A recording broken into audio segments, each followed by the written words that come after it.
Welcome to the Rim Break Rodeo. We hope this video helps. In this video, I will show how to make a Binance US account step by step. Start by preparing your email, phone, and a valid government ID, then visit the Binance US site and choose Register. Use a strong password, save recovery details, and enable 2FA right away to protect your account during setup. Begin on the Binance US registration page and follow the prompts to set up your profile with clear, accurate information.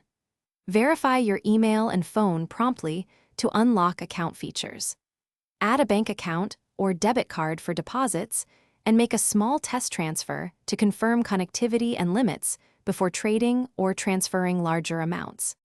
If you're finding this video helpful, please subscribe and like so I can keep making useful guides.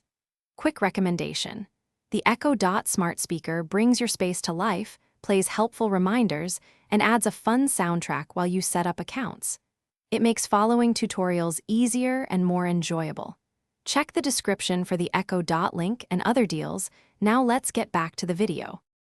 After registration, complete identity verification by uploading your ID and a selfie, and wait for confirmation. Strengthen security by enabling an authenticator app for two-factor authentication and setting a withdrawal whitelist. Regularly review active devices, update passwords, and turn on email alerts to detect unusual activity quickly and keep your funds secure while using the platform. Thanks for watching. Consider subscribing if we helped you.